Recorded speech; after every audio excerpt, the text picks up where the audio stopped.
Welcome back to Go on Shaw TV. We are inside the beautiful reading room here inside the Legislative Building. Any book published in Manitoba you'll find here or at the Legislative's new library just down the road. One of those books would be Purple Springs. This is written by Nellie McClung, which is, of course, who we are talking about today on today's show. I'm joined by Linda McDowell, a local historian who knows a thing or two about Nellie McClung. What kind of things will people find in the Legislative Library about Nellie McClung? There would certainly be books about her, probably all of her books, because she was a famous Manitoba writer. You'd find old newspaper accounts. You'd find, certainly in the archives, you'd find the petitions that women signed.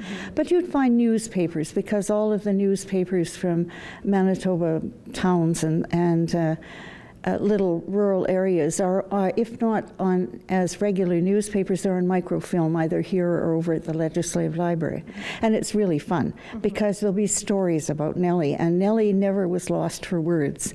And people would heckle her and she'd shoot right back. So there are lots of good newspaper stories to look at. And it's hard to, encapsulate that in a 3 to 4 minute interview. So let's start here with this book and Nellie's books. And she wrote a lot of fiction, but it mimicked her actual life. Yeah, this one really mimicked her actual life. And when we were looking to do a script for the Women's Parliament, you could get some information from that. And the other information, she had copied the newspaper stories into her memoirs. And so the newspapers were so careful and word for word that you could almost get it all figured out even though there wasn't a script. They were telling you that the newspaper writers took down everything that people said. Well, they're long, long stories, but they did. They took down almost every word that they'd said at the Women's Parliament. So we got a lot of information that way. Well, of course, January 28th marks the 100th anniversary that women got the right to vote in Manitoba, which was the first in Canada. Let's talk more about the suffrage movement. Maybe it's hard for me to imagine now, a lot of people to imagine, but what were some arguments against women getting the vote back then? Well, they didn't need it. They had husbands to vote for them, or brothers, or fathers, or somebody else. Their brains weren't strong enough. They weren't working citizens, even though they kept house and worked on the farm and all that sort of thing. But some people said, or the premier at the time said, well, nice women didn't want the vote. I mean, politics was kind of dirty, and women shouldn't be involved in it, which there were lots of rather silly arguments.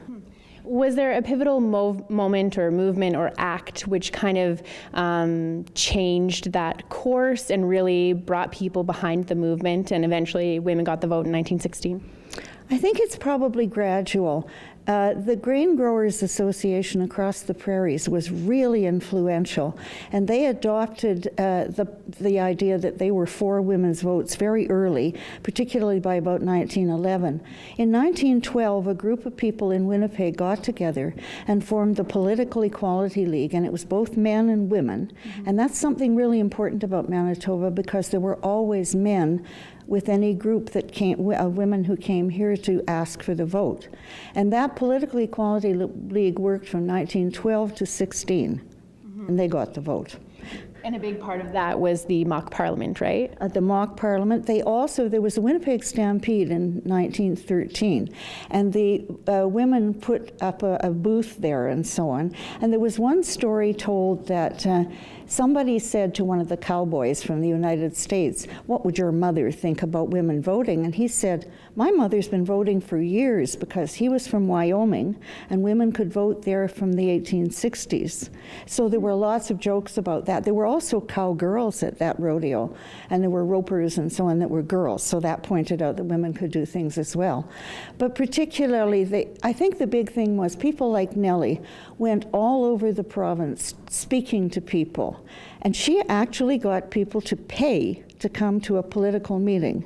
She would advertise that she was going to read from her books, and she was going to give a speech about votes for women, and people actually paid 25 cents each to go. And the place was always full. So what was it about Nellie McClung that, what was it that she could captivate people and make them do things that weren't of the time back then? What was it about her? Well, her mother had said that she was a show-off. And she was. She was a real actress. Remember, she'd also been a teacher in a small school, so she was used to having to keep the kids interested, I guess you could say.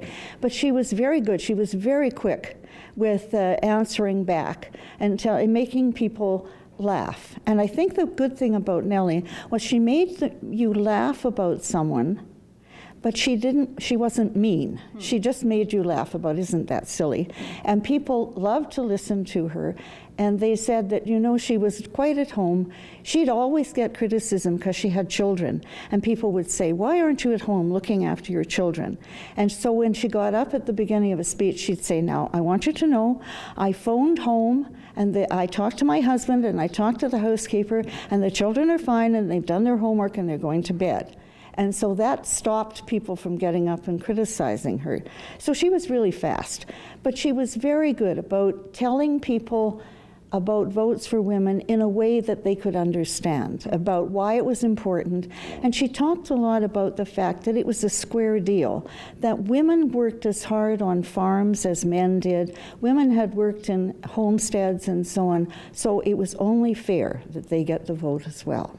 Well, thank you so much, Linda. I feel like I could talk to you forever about this. If people do want more information, if they want to do their own research and look into things, where would you suggest they start? Where's the best place to go? Well, probably one of the best places to go, if you want to go, you can go to the archives here in the Legislative Library, and you can start looking through. But there's also a book by Catherine Cleverton called The Women's Suffrage Movement in Canada that would be a great place to start. And after that, it tells you lots of places to go. Thanks so much, Linda.